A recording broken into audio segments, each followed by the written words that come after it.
Hello everyone, मेरा नाम परिणमा शुक्ला है। गुरुकुल माइंड के शानदार प्लेटफॉर्म पर आप सभी का स्वागत है। आज की जो हमारी न्यूज़ है बहुत ही इंपॉर्टेंट है, सिर्फ एज अ स्टूडेंट और सिर्फ एजुकेशनल प्रोस्पेक्टिव से ही नहीं, इवन एक अवेयर सिटीजन के नाते भी बहुत ज़्यादा इंपॉर्टेंट है और उससे भी ज़्यादा इंपॉर्टेंट मानवता के लिए है। खुद को सुपर पावर कहने वाला देश अमेरिका, जो कि प्रकृति को ताक पर लगाकर खूब सारे इन्वेंशन करता रहा, उसने अपने आप को पेरिस क्लाइमेट से ये करके हटा लिया कि हम कहाँ प्रकृति का दोहन करते हैं। देखिए, जब प्रकृति अपना न्याय करने पर आती है तो किस तरह से हमें घुटने टेक देना पड़ता है। तो चलिए स्टार्ट करते हैं अपनी न्यूज को। तो ये हमारी न्यूज है, बहुत सारे न्यूज़पेपर की अलग अलग हेडलाइंस हैं। द हिंदू की है, Los Angeles fire evacuees face price gouging. What Hindustan Times की है, what cause Los Angeles massive fire, fresh analysis suggest shocking news. Los Angeles fire, 26 की मौत, लाखों बेघर, हॉलीवुड सितारों के घर भी तबाह। लॉस एंजलिस में कैसे लगी विनाशकारी आग, हादसा या साजिश। तो ये बहुत सारी न्यूज़पेपर की आजकल हेडिंग है। पिछले एक हफ्तों से ये न्यूज़ काफ़ी चर्चा में है और हर दिन नई न्यूज़ आ रही है कि काफ़ी लोग वहां पर मर रहे हैं और काफ़ी लोग के घर जल गए हैं। तो चलिए अब हम जानते हैं कि इस न्यूज़ के अंतर्गत हम क्या क्या पढ़ेंगे, उस पर चर्चा करते हैं। तो इस न्यूज़ के अंतर्गत हम पढ़ेंगे सबसे पहले कि न्यूज़ क्या है, क्या न्यूज़ है और ये आग कहाँ पर लगी, किस तरीके से इस आग का उत्पन्न हुआ। फिर जानेंगे कि जो कैलिफोर्निया के लॉस एंजलिस में जो ये आग लगी है, क्या एक नॉर्मल घटना है या सामान्यतः ये लगती ही रहती है या असामान्य है। माना जा रहा है कि ये घटना जो है वहाँ पर बहुत साल हमेशा से होती रहती है, क्योंकि कैलिफोर्निया में, अमेरिका में हमेशा आए दिन या हर साल आग जरूर लगती है। मुझे याद है 2020 में वहां पर आग लगी थी, जो कि न्यू ईयर के कुछ जैसे साल स्टार्ट हुआ था वैसे ही लग गई थी। और इस साल भी हम देखते हैं कि 2025 में वहां पर आग जनित जो समस्या है वो देखने को मिल रही है। तो क्या ये नॉर्मल घटना है या असामान्य है। अब जानेंगे इसके पीछे कि आग लगने के क्या कारण है, किस वजह से आग वहां पर लग रही है। फिर जानेंगे कि अमेरिका और उसकी अर्थव्यवस्था पर क्या प्रभाव पड़ेगा, क्योंकि कहीं पर भी अगर आग लगती है या किसी भी तरीके से नुकसान होता है, क्योंकि ये माना जा रहा है कि बहुत सारे इमारतें और जो सार्वजनिक स्थल हैं वो जल चुके हैं। तो जब भाई सार्वजनिक स्थल जो जल जाएंगे तो कहीं ना कहीं तरीके से उस पे गवर्नमेंट को फिर से अपना अलॉटमेंट करना पड़ेगा, बजट देना पड़ेगा। तो किसी ना किसी तरीके से किसी नई चीज को फिर से बनाना पड़ेगा, तो वो कहीं ना कहीं अर्थव्यवस्था पर एक इम्पैक्ट तो करेगा ही करेगा। तो उस पर आगे चर्चा करेंगे और एट लास्ट जानेंगे एक प्रैक्टिस क्वेश्चन की क्या क्वेश्चन है, उस पर चर्चा करेंगे। चलिए हम जानते हैं हमारी न्यूज क्या है। तो अगर हम न्यूज की बात करें तो संयुक्त राज्य अमेरिका के सबसे आबादी वाले राज्य कैलिफोर्निया के लॉस एंजलिस एरिया के कई भागों में जंगली आग लग गई है। तो कहां पर लगी है ये, यूएसए के सबसे आबादी वाले राज्य कैलिफोर्निया के लॉस एंजलिस के कई भाग में जंगली आग लगी है। इस आग में बहुत ज्यादा मानवीय हानि हुई है, जिसमें कई लोग मारे गए हैं और लगभग 10,000 घर और अन्य इमारतें जल गई हैं। इसमें कहा जा रहा है कि काफी लोग मारे गए हैं। अभी जो डेटा आ रहा है वो यही बताया जा रहा है कि 26 से 30 लोगों की मृत्यु हुई। एक्यूरेट डेटा नहीं है, पर हाँ ये बताया जा रहा है कि इसमें कई लोगों के घर जल गए हैं और अन्य इमारतें जो कि सार्वजनिक हैं वो भी जल चुकी हैं। इन घरों में जो सेलिब्रिटीज हैं हॉलीवुड के, उनके भी घर वगैरह जल गए हैं। लॉस एंजलिस की इस फैलती आग में हॉलीवुड का सम्मानित पॉइंट हॉलीवुड हिल्स, मतलब ये काफी प्रतिष्ठित पॉइंट है, वो भी वहां पे भी आग पहुंचने का खतरा बना हुआ है। मतलब अभी तक वहां पर आग लगी नहीं हुई है। ऐसा माना जा रहा है कि जल्द ही, क्योंकि इतनी भीषण आग है, तो ये माना जा रहा है कि जल्द ही आग वहां तक पहुंच जाएगी। और वो एक हिली एरिया है, अगर वहां पे पहुंची तो आसान नहीं होगा वहां पर आग बुझा पाना। ठीक है, इस आग से हॉलीवुड के बहुत सारे अभिनेता और अभिनेत्री कैलिफोर्निया छोड़कर जा रहे हैं और बहुत सारे सेलिब्रिटीज का घर जल के राख हो गया है। तो ये हमारी न्यूज थी कि यूएसए के कैलिफोर्निया के लॉस एंजलिस में आग लगी है, जिससे बहुत ही मानवीय क्षति हो रही है। बहुत सारे लोगों के घर जल गए हैं, बहुत सारे सार्वजनिक स्थल जैसे एयरपोर्ट, बैंक, एटीएम सब आदि जल के तबाह हो चुके हैं। तो ये न्यूज है जो कि पिछले एक हफ्ते से काफी चर्चा में है। अब हम जानते हैं आगे इसके बारे में। तो देखिए, पहले ये हम देख लेते हैं कुछ फोटोज। ये देखिए, ये है लॉस एंजलिस की आग, देखना है आप। ये देखिए पेड़ वगैरह है, इसमें आग कैसे लगी हुई है और चारों तरफ देख रहे हैं कितना भयंकर आग है कि सब लाल लाल हो रखा है। और एक कुछ ये पिक्स हैं, ये देखिए चारों तरफ के जंगल्स हैं आपके, यहाँ पर जो आगे लगी हुई है और बीच में जो ये घर वगैरह है किस तरह से आग ने इन सबको अपनी चपेट में ले रखा है। तो ये फोटोज हैं। चलिए हम बात कर लेते हैं अगर कि कहाँ पर लगी एरिया की बात करें तो ये यूनाइटेड स्टेट का मैप है। तो ये रहा कैलिफोर्निया, तो कैलिफोर्निया ये रहा, और कैलिफोर्निया की जो ये साउथर्न पार्ट है यहीं पर है लॉस एंजलिस, यहीं पर ही आग लगी हुई है। ये रहा पैसिफिक ओशन, इसके वेस्ट, कैलिफोर्निया के वेस्ट में है पैसिफिक ओशन और कैलिफोर्निया के साउथ में है ये लॉस एंजलिस। यहाँ पर आप देखिए, यहाँ इस मैप में आपको ज्यादा क्लियर होगा, ये रहा आपका कैलिफोर्निया और ये कैलिफोर्निया से रहा आपका साउदर्न एरिया में लॉस एंजलिस, यहीं पर ही आग लगी हुई है। आई होप आपको मैप से क्लियर हो रहा होगा। तो अगर आपसे क्वेश्चन ये पूछ लिया जाए कि जो लॉस एंजलिस है, ये अगर पूछा जाए कि जो लॉस एंजलिस है वो पैसिफिक ओशन से के किस डायरेक्शन में है, तो पैसिफिक ओशन के किस डायरेक्शन में, या लॉस एंजलिस के डायरेक्शन से पैसिफिक ओशन किस डायरेक्शन में है, तो ये वेस्ट में। इसी तरह अगर पूछ लिया जाए, क्योंकि क्वेश्चन ये नहीं पूछेगा कि कितने लोग मारे गए या कितने दिन तक ये आग चली, ये जरूर पूछ लिया जाएगा, क्योंकि जो स्टैटिक क्वेश्चंस हैं वो जरूर पूछे जाएंगे कि लॉस एंजलिस कैलिफोर्निया के किस एरिया में है या किस डायरेक्शन में है। तो आप लोग मैप पर ज्यादा वर्क करिएगा, ठीक है। ये भी पूछ सकता है कि क्या बोलते हैं पैसिफिक ओशन कैलिफोर्निया के किस हिस्से में है, ठीक है, तो ये भी आप ध्यान रखेंगे। चलिए आगे मूव ऑन करते हैं। ये देखिए, ये वही हॉलीवुड पॉइंट है जो मैं आपको बता रही थी कि जो काफी प्रतिष्ठित पॉइंट है और काफी टूरिस्ट अट्रैक्टिव पॉइंट है, काफी सारे लोग यहाँ पर घूमने आते हैं और ये इनकी जीविका का एक मेन सोर्स भी है, जो कि यहाँ पर देख रहे हैं आप कितने सुंदर हिल्स वगैरह हैं जिसको लोग दूर दूर से और अन्य देशों से देखने आते हैं। तो ये बताया जा रहा है कि यहाँ पर अभी तक तो आग नहीं पहुंची है, पर ये खतरा बताया जा रहा है। चलिए हम बात कर लें कि फॉरेस्ट फायर समान है या असमान, ठीक। तो यूएसए की कैलिफोर्निया में जंगलों में आग लगना आमतौर पर सामान्य घटना है। तो ये बता रहा है कि वहां पर यूएसए में जो आग लगना है वो नॉर्मली सामान्य है, ठीक। आमतौर पर आग जून और जुलाई महीने में लगती है, जो कि अक्टूबर महीने तक समानतः जारी रहती है। इनका कहना है कि जून और जुलाई महीने में आग लगती है और जो कि कब तक होती है, अक्टूबर महीने तक समानतः जारी रहती है। किंतु इस वर्ष आग ने अपने समय से पहले जनवरी महीने में ही दस्तक दे दी, जो कि सर्दियों का सबसे ठंड महीना होता है, जो कि एक असामान्य घटना है।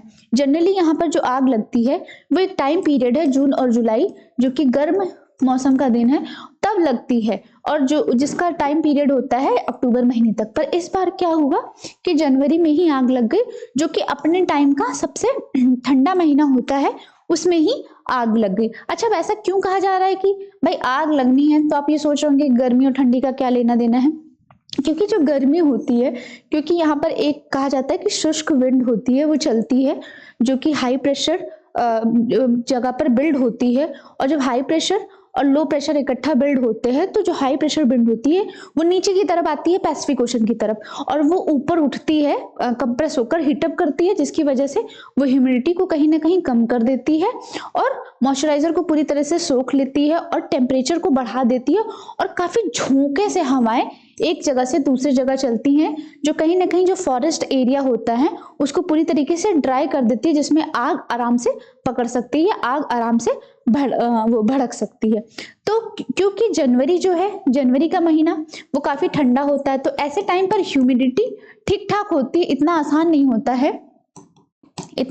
होता है कि जो टेम्परेचर है वो इंक्रीज हो जाए और ह्यूमिडिटी बिल्कुल लो हो जाए, क्योंकि जनवरी काफी ठंडा महीना है। तो इसीलिए ये चिंता का विषय है कि जनवरी महीने में आग लगी है और उसके बाद भी इतनी समस्या हो रही है। सामान्यतः इस क्षेत्र में आग शुष्क और गर्म चलने वाली हवाओं के कारण लगती है, इसलिए यहाँ पर आग लगना समान है। पर इस बार यह आग अपने समय को चुनौती देते हुए असामान्य तरह से लगी, जिसमें अनेकों मानवीय क्षति हो रही है। ये माना जा रहा है कि इसने अपने टाइम पीरियड को ही चुनौती दे दी, क्योंकि इसका एक निर्धारित समय है जुलाई और जून का समय, लेकिन इस बार क्या किया, इसने अपने टाइम पीरियड को चेंज करते हुए जनवरी में ही लग गई। अब आग लगने के क्या क्या कारण है, कारण पे बात करते हैं। लोगों का मानना है, जो एक्सपर्ट्स हैं उनका कहना है कि जलवायु परिवर्तन एक मुख्य कारण है, और जलवायु परिवर्तन जो कि मानव जनित है। जलवायु परिवर्तन भी क्यों हो रहा है? मानव जनित हो रहा है, क्योंकि जो मानव है वो अपनी इतने सुविधापूर्ण चीजों का इतना सुविधा करना चाह रहा है, इतना सुविधापूर्ण चीजों का इन्वेंशन कर रहा है, जिसकी वजह से कहीं ना कहीं बहुत सारी गैसेस रिलीज हो रही है ना, कार्बन डाइऑक्साइड रिलीज हो रही है, ग्रीन हाउस गैसेस रिलीज हो रही हैं, ग्रीन हाउस गैसेस रिलीज हो रही है, जिसकी वजह से ग्लोबल वार्मिंग बढ़ रही है। और जब ग्लोबल वार्मिंग बढ़ेगी तो ऑब्वियस सी बात है कि टेम्परेचर इंक्रीज होगा, और जब टेम्परेचर इंक्रीज होगा तो वहां पर जो आग जैसी है समस्या है वो तो एक नॉर्मल घटना हो जाएगी ना, क्योंकि अगर मौसम ज्यादा वो रहेगा, टेम्परेचर ज्यादा रहेगा और ह्यूमिडिटी बिल्कुल लो रहेगी तो आग लगने के चांसेस तो ज्यादा ही रहेंगे। तो ये बताया जा रहा है कि जलवायु परिवर्तन एक कारण हो सकता है। इसके अलावा कहा जा रहा है कि जो वहां पर शुष्क हवा है, सेंट एना हवा, इसका एक मेजर रोल है, क्योंकि ये जो हवा होती है जिसको शैतानी हवा भी कहा जाता है,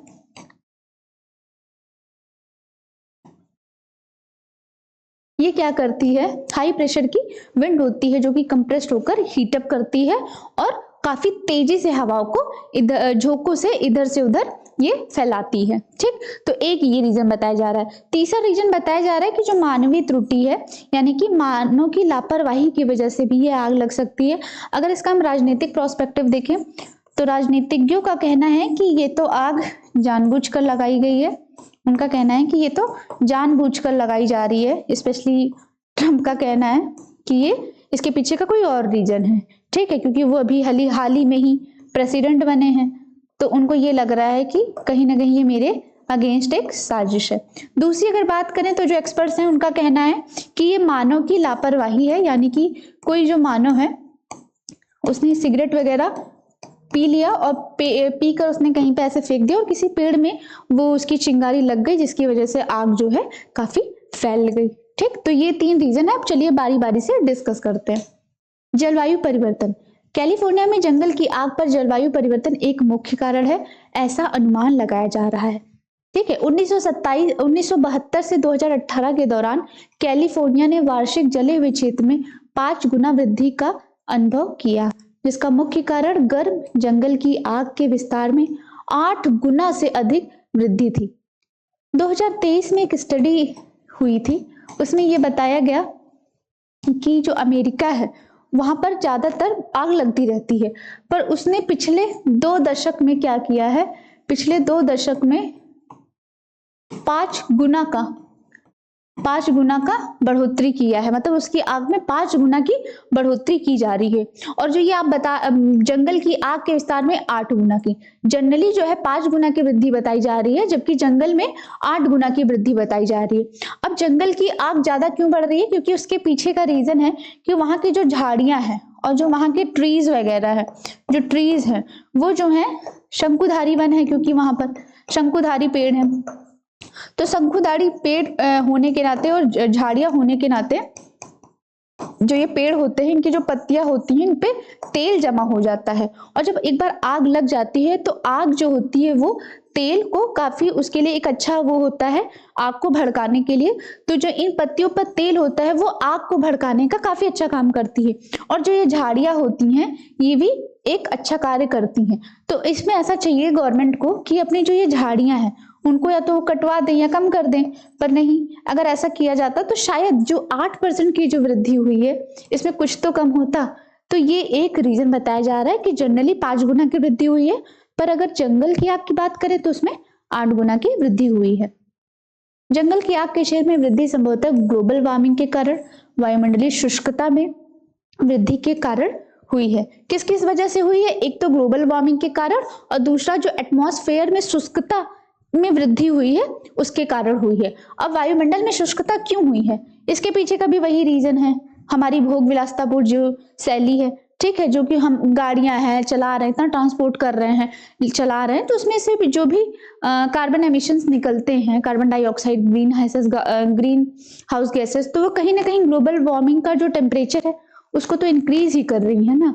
ठीक, carbon dioxide gas, green house gas release हो रही हैं, जिसमें समर और स्प्रिंग और ज्यादा वार्म हो रही हैं, जो ये गैसेस रिलीज हो रही है उससे क्या हो रहा है, जो समर का टाइम है और स्प्रिंग का टाइम है वो क्या हो जा रहा है, और ज्यादा वार्म हो रहा है और स्नो पिघल रही है। इस वजह से जो इंटेंसिटी है वो ड्राई सीजन की तरफ बढ़ती जा रही है, क्योंकि स्नो पिघल रहा है तो जिसकी वजह से जो इंटेंसिटी है वो क्या हो जा रही है, ड्राई सीजन की तरफ बढ़ती जा रही है, और उसका सीधा स्ट्रेस जंगलों पर हो रहा है, जैसे कि आग वगैरह लग रही है। 1970 के दशक की शुरुआत से गर्म मौसम के दिनों की संख्या में लगभग 1.4 डिग्री सेल्सियस की वृद्धि हुई है। 1970 के दशक की शुरुआत से गर्म मौसम के दिनों में, मतलब उसके पहले ठीक ठाक मौसम था, लेकिन 1970 के बाद जो यहाँ का समर सीजन था उसमें 1.4 डिग्री सेल्सियस की वृद्धि हुई है। और उसके पीछे का रीजन क्या है,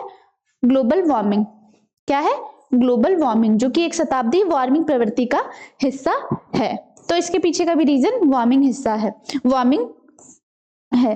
जंगलों में मौजूद पेड़ जैसे ओक, पाइन और शंकुधारी पेड़, जिसके छाल और पत्तियों पर तेल जमा हो जाता है, जो कि आग को पकड़ने में अहम भूमिका निभाता है। जैसे कि मैंने आपको पहले बताया कि जो वहां पर झाड़ियां वगैरह होती है और जो पेड़ हैं ओक, पाइन, इन सब की जो छाल और पत्तियां होती है उस पर तेल जमा हो जाते हैं, जो कि कहीं ना कहीं आग को भड़काने में एक अहम भूमिका निभाती हैं।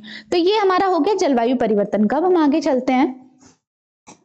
अच्छा, ये देखिए कुछ पिक्चर्स हैं हॉलीवुड एक्ट्रेस की। तो ये है पेरिस हिल्टन, जो कि इनका घर भी जल चुका है और ये इस टाइम पर कैलिफोर्निया छोड़कर बाहर जा रही हैं।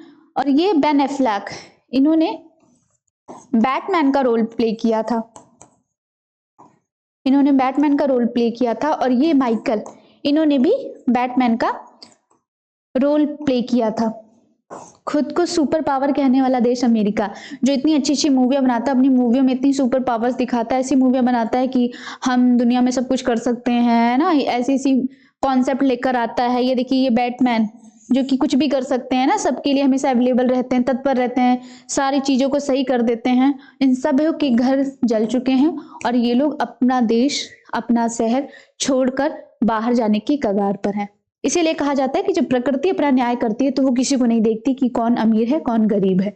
इसीलिए हमें प्रकृति का सम्मान करना चाहिए और ऐसे ही कार्य करना चाहिए जो प्रकृति से संगत रखते हों। इससे हमें भूटान से सीख लेनी चाहिए कि वो एक छोटा सा देश, जो कि वहां पर उसका हैप्पीनेस इंडेक्स सबसे ऊपर रहता है, उसका हैप्पीनेस इंडेक्स सबसे ऊपर रहता है उसके पीछे, क्योंकि वो प्रकृति से कभी खिलवाड़ नहीं करता, हमेशा प्रकृति का सम्मान करता है। वो कहता है हम चांद पर जाकर क्या करेंगे, यहाँ पे जो धरती पे लोग हैं उन्हीं को हम सुखी कर दें, क्यों उतना पैसा वहां पे वेस्ट करें। इसका मतलब मेरा कहने का ये नहीं है, देखिए मानव है ही जिज्ञासु होता है, मानव को शोध करना चाहिए, नए नए वो इन्वेंशन भी करने चाहिए, पर उसकी क्या कॉस्ट है, उसकी कॉस्ट प्रकृति तो नहीं हो सकती ना, क्योंकि अगर हम नेचर के साथ ही खिलवाड़ करेंगे, इसी नेचर में तो रहना है। अगर हम देश विश्व की बात छोड़े तो ये धरती है, और इस धरती पर अगर पेड़ और प्रकृति के साथ ही हम जब खेलने लगेंगे तो हम सांस कैसे लेंगे, और सबसे इंपॉर्टेंट तो ब्रीथ है ना। तो अगर हम ब्रीथ ही नहीं कर पाएंगे तो हम जिएंगे कैसे, है ना। तो हमेशा हमें ध्यान रखना चाहिए, हमें ऐसे कार्य करना चाहिए जो कि नेचर को कहीं ना कहीं डिस्टर्ब ना करे। उसको ऐसा भी कन्वेंशन कर सकते हैं, ऐसा कुछ कार्य कर सकते हैं जो नेचर को कोरिलेट करके चलती हो, जो नेचर के लिए भी अच्छा हो। बहुत सारे पेड़ लगा सकते हैं, बहुत अच्छे अच्छे काम कर सकते हैं। बहुत सारे पेड़ लगाएंगे तभी तो ह्यूमिडिटी बनेगी, ह्यूमिडिटी कम हो रही है तभी तो इतनी सारी आग लग रही है। तो पेड़ लगा सकते हैं, अफॉरेस्टेशन एक अच्छा उपाय है। आपसे क्वेश्चन पूछा भी जा सकता है कि ऐसे भीषण आगों को कम करने के लिए क्या एक रीजन जो कि सबसे सिंपल है वो क्या हो सकता है, वनीकरण।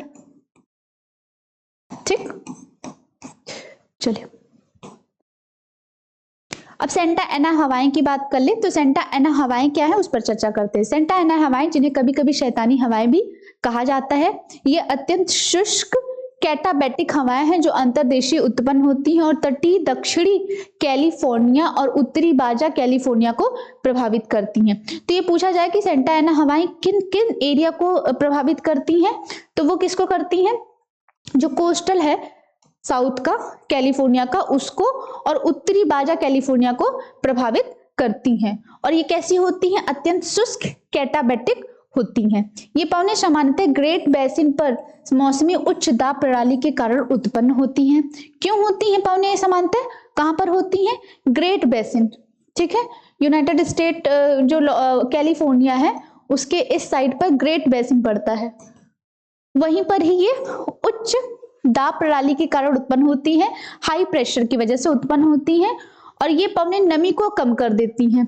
जब ये हाई प्रेशर होती हैं, हाई प्रेशर विंड जो होती है बिल्ड होती है और यहाँ पर लो प्रेशर बिल्ड होती है। जब ये साथ में बिल्ड होती है तो ये जो होता है यहाँ पर आपका पैसिफिक ओशन है तो ये नीचे की तरफ आती है। तो जब ये नीचे की तरफ आती है तो ये क्या करती है, बूस्टअप होकर ऊपर की तरफ ब्लो करती है, जिसकी वजह से ये कंप्रेस होकर हीट करती है और जिसकी वजह से इसका टेम्परेचर इंक्रीज करती है और ह्यूमिडिटी को कम कर देती है।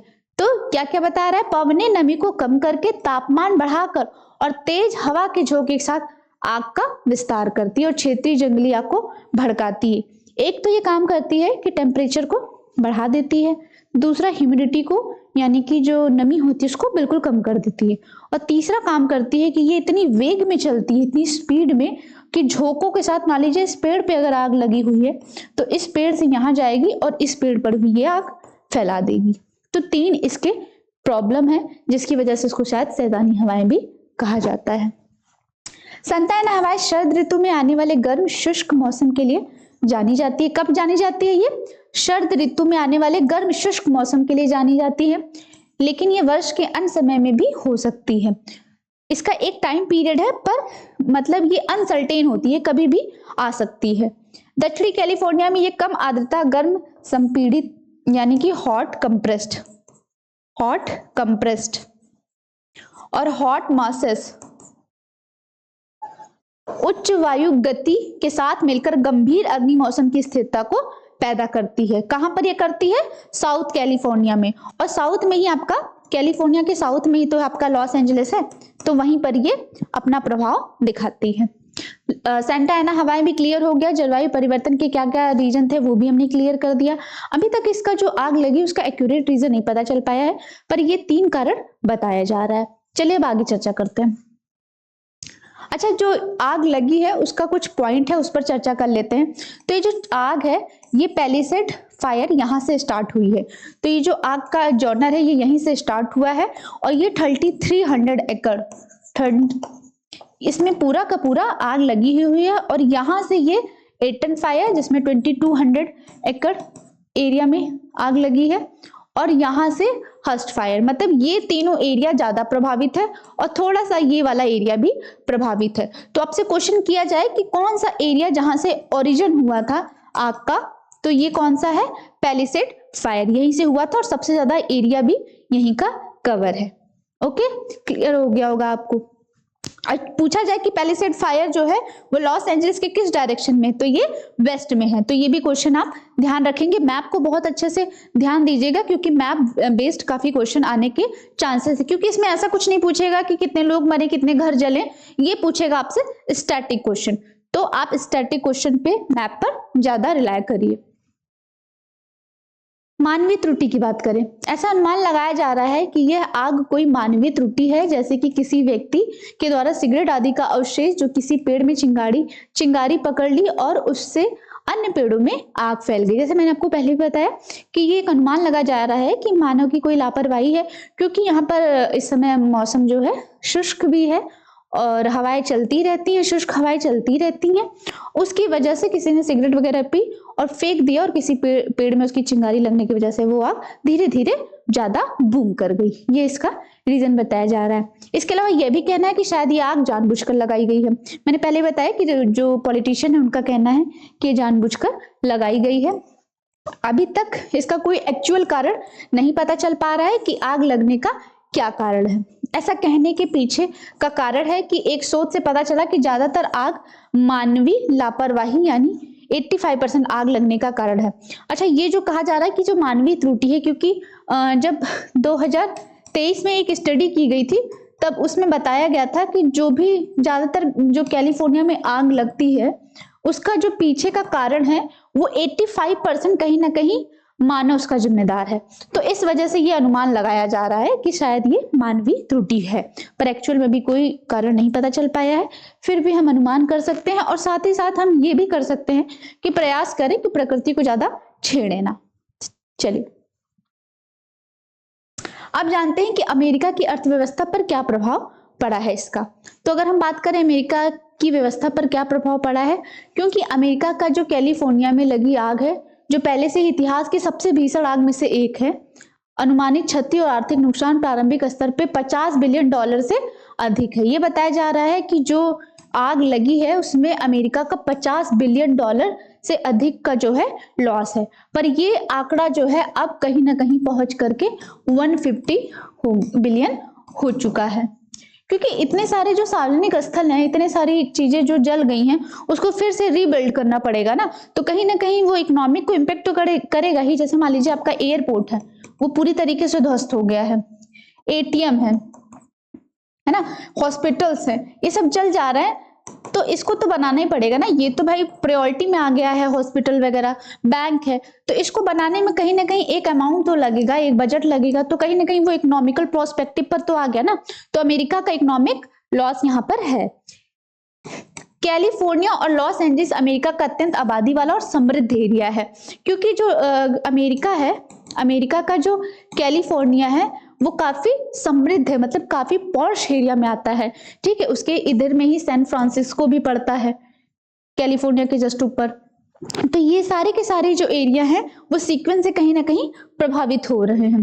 तो इस वजह से भी एक प्रॉब्लम है, क्योंकि जो सबसे, मान लीजिए जो आपका हार्टलैंड है, ये एक तरीके से हार्टलैंड है, और जब हार्टलैंड ही है उस पर ही प्रॉब्लम आ जाए तो कहीं ना कहीं पूरी की पूरी कंट्री की जो होती है व्यवस्था होती है वो कमजोर पड़ जाती है। अगर हम भारत की बात करें तो अगर कोई भी प्रॉब्लम दिल्ली पर आएगी, दिल्ली हमारी कैपिटल है ना, तो वो कहीं ना कहीं तरीके से, पूरी तरीके से देश को भी प्रभावित करेगी, और स्पेशली इकोनॉमिकल वे में।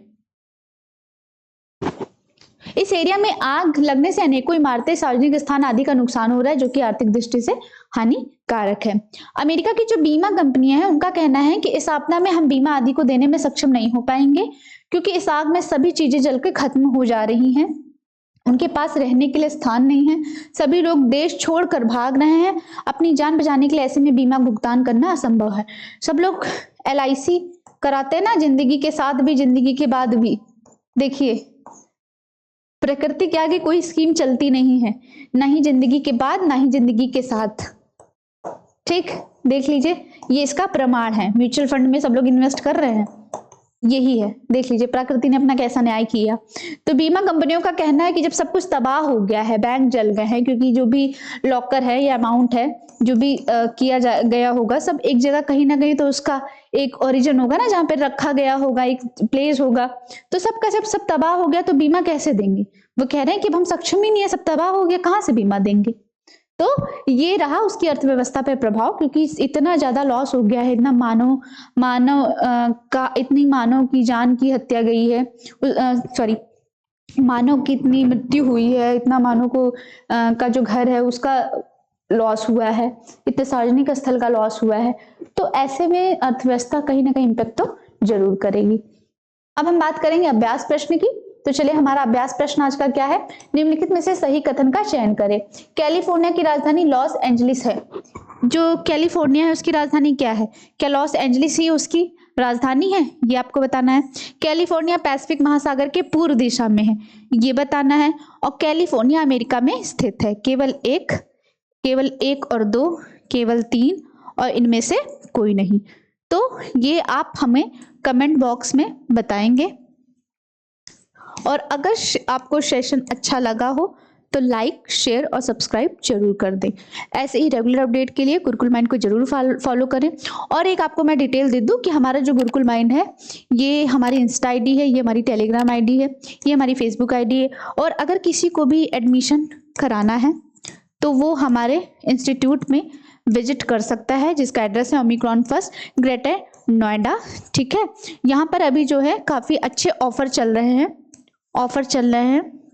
80% का ऑफर चल रहा है। तो अगर आपको कोई भी एडमिशन कराना है या टेस्ट सीरीज में एनरोल करना है तो आप अभी कर सकते हैं, क्योंकि ये ऑफर जो है लिमिटेड समय के लिए अवेलेबल है। ये हमारा कॉन्टैक्ट नंबर है। अगर आप इस कॉन्टैक्ट नंबर पे कोई भी आपको जानकारी चाहिए या कोई डिटेल चाहिए या अगर आपको कोई फीडबैक देना है तो आप इस नंबर पर कॉन्टैक्ट कर सकते हैं। और ये हमारी वेबसाइट है www.gurukulmind.com। इसको जरूर फॉलो करें और प्लीज़ लाइक, कमेंट, सब्सक्राइब करना ना भूलें। Thank you.